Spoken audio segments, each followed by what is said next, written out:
বছরের সবচেয়ে শ্রেষ্ঠতম রাত কোনটা? কদরের রাত। ইন্না আনজালনাহু ফি লাইলাতিল কদরি ওয়া মা আদরাকা মা লাইলাতুল কদর লাইলাতুল কদরি খায়রুম মিন আলফি শাহর। হাজার মাসের চেয়ে সেরা। ওই রাতে ইবাদত করলে, হাজার মাস যাবত ইবাদত করলে যেই সওয়াব, ওই পরিমাণ সওয়াব আমলনামায় তুলে দিবে কে? আল্লাহ। শ্রেষ্ঠ রাত কদরের রাত। এবার বলেন, বছরের সবচাইতে শ্রেষ্ঠতম মাস কোনটা? শাহরু রমাদান আল্লাযী উনজিলা ফীহিল কুরআন। যে মাসে কোরআন নাজিল হয়েছে, এই মাসের চেয়ে শ্রেষ্ঠ কোনো মাস থাকতে পারে? চিল্লায় বলেন, থাকতে পারে? তার মানে বছরের শ্রেষ্ঠ দিন আরাফার দিন, বছরের শ্রেষ্ঠ রাত কদরের রাত, বছরের শ্রেষ্ঠতম মাস রমজান মাস। এবার বলেন, সপ্তাহের মধ্যে শ্রেষ্ঠতম দিন কোনটা? বিশ্বনবী বললেন, সাইয়্যিদুল আইয়াম, leader of the all days in the week.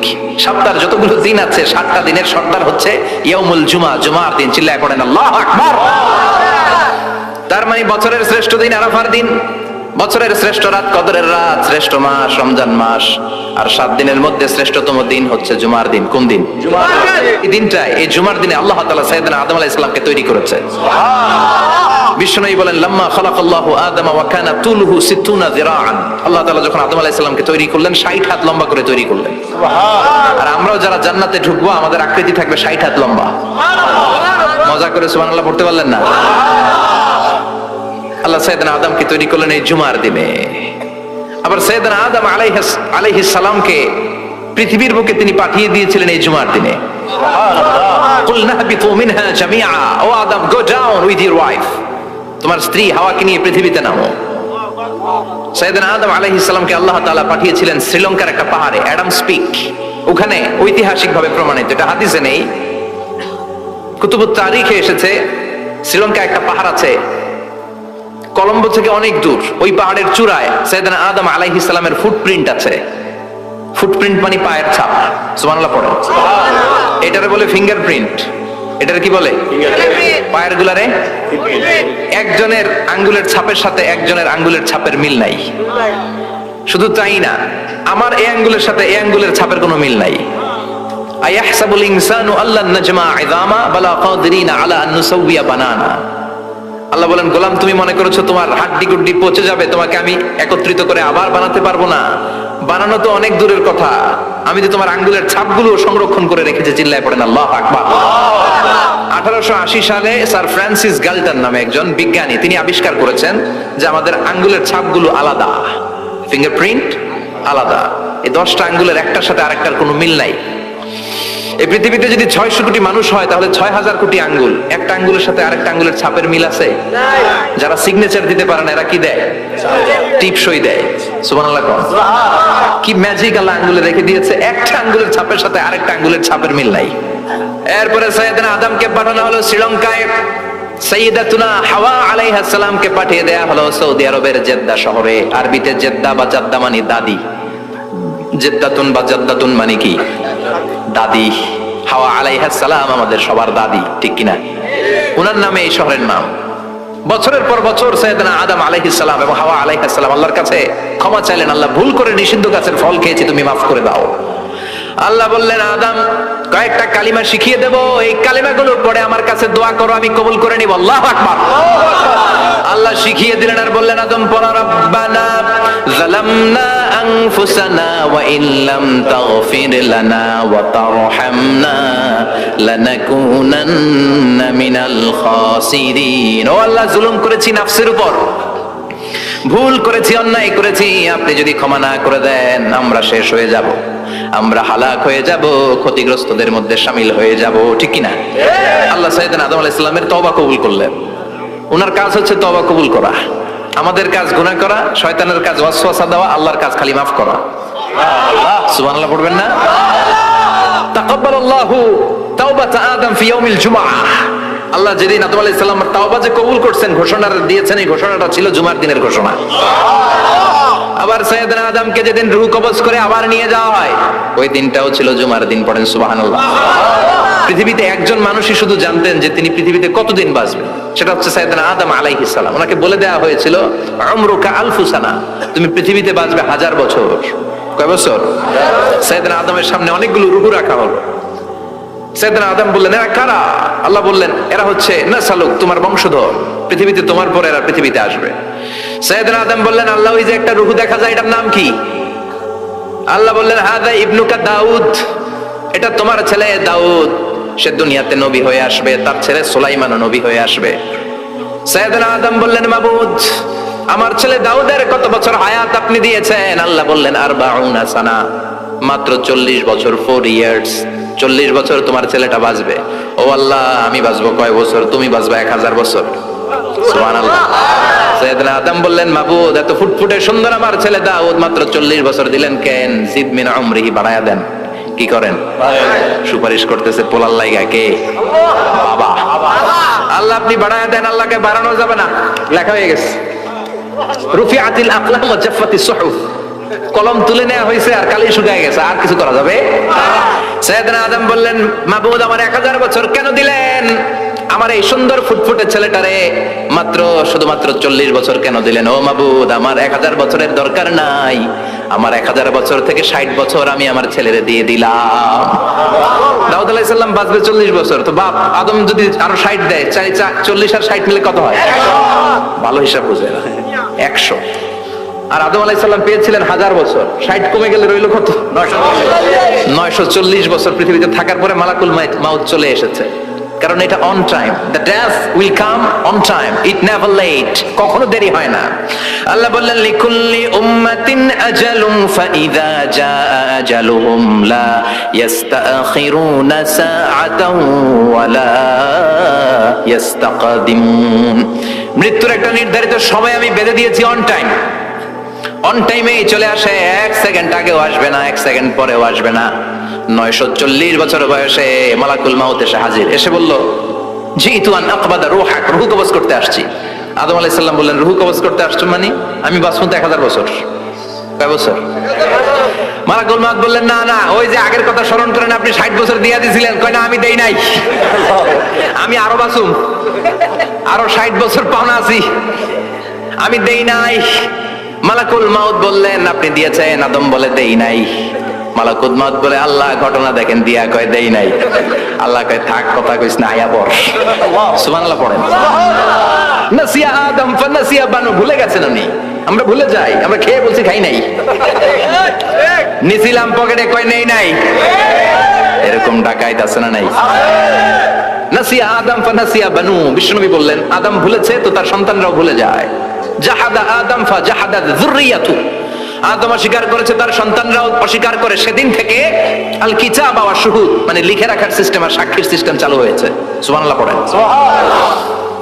940 বছর বয়সে মালাকুল মাউত এসে আদম আলাইহিস সালামের রূহ নিতে পারে নাই। উনি 1000 বছর যখন হয়েছে তখন এসে সাইয়েদনা আদম আলাইহিস সালামের রূহ কবজ করেছে। যেই দিন পৃথিবীর প্রথম মানব, প্রথম নবীর রূহ মালাকুল মাউত দুনিয়া এসে কবজ করেছে, ওই দিনটাও ছিল জুমাবার। আল্লাহু আকবার। আবার বিশ্বনবী বললেন, লা তাকুমুস সাআ ইল্লা ফি ইয়াউমিল জুমআহ ইযা যুলজিলাতিল আরদু জিলজালাহা ওয়া আখরাজাতিল আরদু আসকালাহা ইযা রুজ্জাতিল আরদু রাজ্জাও ওয়া বুসাতিল জিবালু বাসসা। কিয়ামতের দিন পৃথিবীটাকে একটা প্রকম্পন দিয়ে কাঁপিয়ে দিবে কে? মারাত্মক একটা ঝাঁকুনি দিবে আল্লাহ, পুরো পৃথিবীটা কেঁপে ভেঙে চুরে খান খান হয়ে যাবে। এই ঝাঁকুনি আর আর্থকোয়েক, ভূমিকম্প এর ঘটনাটা যেদিন ঘটবে ওই দিনটাও হচ্ছে জুমার দিন। চিৎকার করে পড়েন সুবহানাল্লাহ। তার মানে আদম সৃষ্টি হলো জুমার দিনে, দুনিয়ায় নামিয়ে দেওয়া হলো জুমার দিনে, তওবা কবুল করে নেওয়া হলো জুমার দিনে, রূহ কবজ করা হলো জুমার দিনে, আবার কিয়ামত সংগঠিত হবে জুমার দিনে। পড়েন সুবহানাল্লাহ। আবার বিশ্বনবী বললেন, আর রমাদান ইলা রমাদান, এক রমজান থেকে আরেক রমজানের মাঝখানে যত গুনাহ হয় মাফ করে কে? আল্লাহ। তারপরে বিশ্বনবী বললেন, আল উমরাতু ইলা আল উমরা, কেউ যদি একবার উমরা করে পরে আবার করলে 2 উমরার মাঝখানে গুনাহগুলো মাফ করে দেয় কে? আবার বিশ্বনবী বললেন আল জুমআতু ইলাল জুমআ কাফারাতুন লিমা বাইনাহুমা, এক জুমার পর থেকে সামনের জুমা আসা পর্যন্ত যে সগীরা গুনাহগুলো হয় সবগুলো সগীরা গুনাহ মাফ করে দেয় কে? রজব শাবানে বরকতে দাও, রমজান মাসে গুনাহ ঝড়াও, সপ্তাহ জুড়ে তুমি বরকতে দাও, জুমার দিনেতে গুনাহ ঝড়াও, রজব শাবানে বরকতে দাও, রমজান মাসে গুনাহ ঝড়াও। ঠিক কি না? তার মানে জুমার দিন গুনাহ মাফের দিন। সারা সপ্তাহে ভুল ত্রুটি অন্যায় যা করলাম জুমার নামাজের বদৌলতে সব গুনাহ মাফ করে দেয় কে? এই দামি দিনটাকে আল্লাহ ইহুদিদের দিতে চেয়েছিলেন, পায় নাই। আলহামদুলিল্লাহ কবেন না? ইখতিলাফু, তারা ইখতিলাফ করে হারাইছে এটা। এই দামি দিনটা রব্বুল আলামিন নাসারাদেরকে দিতে চেয়েছিলেন, ফাখতালাফু, ওরাও ইখতিলাফ করে হারাইছে। এজন্য ইখতিলাফ ভালো জিনিস না খারাপ জিনিস? মারামারি ভালো জিনিস না খারাপ জিনিস? আর ঐক্য করা ভালো জিনিস না খারাপ জিনিস? ঐক্য করতে রাজি আছেন? ইহুদিদেরকে আল্লাহ দিতে চাইলেন, ইখতিলাফ করে হারাইছে। নাসারারাও হারাইছে। ফাজা আল্লাহু বিনা ফাহাদানা বিহাদাদ দ্বীন, রব্বুল আলামিন এই দিনটা আমাদেরকে দিলেন, আমরা ইখতিলাফ করি নাই, বিশ্বনবীর হাতে হাত রেখে ঐক্য করে ঘোষণা দিয়েছি জুমার দিন আমাদের সাপ্তাহিক দিন। সুবহানাল্লাহ। বিশ্বনবী বলেন ফাগাদান লিল ইয়াহুদ, সাপ্তাহিক আনন্দের দিন ইহুদিদের জন্য হচ্ছে শনিবার, ইয়াউমুস সাbt, ও বাদা গাদ লিন নাসারা, আর খ্রিস্টানদের জন্য হচ্ছে রবিবার, আর আমাদের জন্য হচ্ছে শুক্রবার। চিল্লায় পড়েন আল্লাহু আকবার। তার মানে জুমার দিন, জুমাবারের মর্যাদা বেশি না কম? চিল্লায় বলেন বেশি না কম? জুমার দিন সকালবেলা ফজরের নামাজের পর থেকে ফেরেশতারা যতগুলো মসজিদে জুমা অনুষ্ঠিত হয় ওই মসজিদে ঢোকার প্রতিটা দরজার মধ্যে দাঁড়িয়ে থাকে। কারা কারা আগে আগে জুমার নামাজ পড়ার জন্য মসজিদে যায় প্রত্যেকের নামগুলো একটা জান্নাতের রেজিস্ট্রি খাতার মধ্যে তুলে নেয়। এই নামগুলো স্পেশালি আল্লাহর কাছে পাঠানোর জন্য। সুবহানাল্লাহ কইবেন না? ডানে বাঁয়ে সামনে পেছনে যতগুলো দরজা, প্রতিটা দরজায় ফেরেশতারা বসে থাকে। কে আগে আসলো নাম তুলে দেয়। তুলতে তুলতে তুলতে তুলতে খতিব সাহেব যখন খুতবা দেওয়ার জন্য মিম্বারে যেয়ে বসে যায়, ফেরেশতারা তাদের খাতা বন্ধ করে তারাও খতিব সাহেবের সামনে জুমার খুতবা শোনার জন্য বসে যায়। পড়েন সুবহানাল্লাহ। প্রথম জুমার দিন জুমার মসজিদে যে ঢুকবে বিশ্বনবী বললেন আল্লাহর রাস্তায় একটা উট কুরবানি দিলে যে সওয়াব, এই সওয়াব আল্লাহ আমলনামায় দিয়ে দেয়। দ্বিতীয় পর্যায়ে যে ঢুকে বিশ্বনবী বললেন বাকারা, গরু কুরবানির সওয়াব পায়। 3 নম্বরে যে ঢুকবে বিশ্বনবী বললেন কাবসা, হাদিসের ভাষায় এসেছে আল কাবাস, কাবাস মানে হলো বকরি, বকরি কুরবানির সওয়াব। 4 নম্বরে যে ঢুকবে তার হচ্ছে দাজাজা, দাজাজা মানে মুরগি।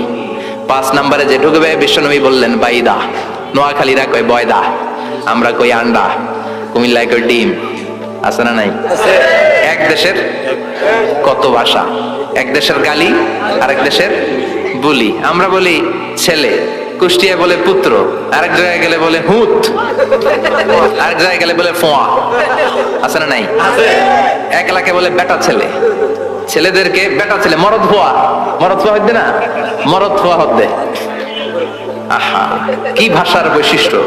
তো যেটা আমরা বলি ডিম, কথা বলে আন্ডা, কথা বলে বয়দা। তো এই বয়দা আল্লাহর রাস্তায় দান করে দিলে যেই সওয়াব, পঞ্চম ব্যক্তি ওই সওয়াব পাবে। এই 5 জনের পরে আর লেখালেখি নাই, বাকিদেরটা নরমাল এন্ট্রি করে সব ফেরেশতারা খুতবা শোনার জন্য বসে যায়। সুবহানাল্লাহ। তো জুমার দিনে আগে আগে যাবেন তো? সবাই রাজি আছেন? চিৎকার করে পড়েন ইনশাআল্লাহ। আলহামদুলিল্লাহ, আমরা এই জুমার দিনটাকে রাষ্ট্রীয় ছুটির দিন হিসেবে পেয়েছি, পাইছি না? 1984 সালে হুসাইন মোহাম্মদ এরশাদ সাহেব এই ভালো কাজ করছিলেন। উনি সব করছে জীবনে, স্বৈরাচারীও করছে, ভালো কাজও করছে। তো খারাপটা আর আমরা না বলি, যেটা ভালো এটাই বলি। উনার কারণে আজ অবধি এই 84 থেকে আজ 34 বছর বাংলাদেশের রাষ্ট্রীয়ভাবে সাপ্তাহিক ছুটির দিন কোনটা? আলহামদুলিল্লাহ কইবেন না? এই উসিলায় আল্লাহ ওনারে মাফ করুক। পৃথিবীর অনেক দেশে কিন্তু শুক্রবার ছুটির দিন না। আমি বছরের বেশিরভাগ সময় মালয়েশিয়াতে থাকি। মালয়েশিয়ার সাপ্তাহিক ছুটির দিন রবিবার। খ্রিস্টানদের সাথে অনেক বিজনেস তাদের মেনটেন করতে হয়, তো তারা যদি শুক্রবারে ছুটির দিন করে তাহলে সপ্তাহে 2 দিন ব্যবসা বাণিজ্য কাটা পড়ে যায়। নিজেদের কারণে শুক্রবার বন্ধ, যাদের সাথে বিজনেস ওদের কারণে রবিবার বন্ধ। আমরা আলহামদুলিল্লাহ আল্লাহর দয়ায় পবিত্র দিনটাতে পেয়েছি জুমাবার। আলহামদুলিল্লাহ পড়েন। এজন্য বিশ্বনবী বললেন খবরদার এদিনের নামাজ মিস করো না। মান তারাকা সালাসা জুমাইন তাহাউনান, গাফলতি করে টানা 3টা জুমা যে ব্যক্তি মিস করলো, তাবা আল্লাহু ফি কলবিহি, রব্বুল আলামিন ওই লোকটার অন্তরের মধ্যে মোহর মেরে দেয়।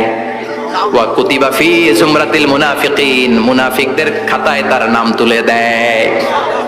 3টা জুমা যদি কেউ মিস করে, 2টা পানিশমেন্ট। এক হচ্ছে তবা আল্লাহু ফি কলবি, আল্লাহ অন্তরে মোহর মেরে দেয়। ভালো কথা ভাল লাগে না, নামাজ ভাল লাগে না, আজান ভাল লাগে না, ইসলাম ভাল লাগে না, শুধু মौज মাস্তি ভাল লাগে, গান বাজনা ভাল লাগে, এরকম আছে না নাই? জুমার নামাজে যায় না।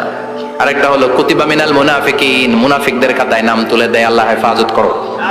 আরো জোরে পড়েন আমিন।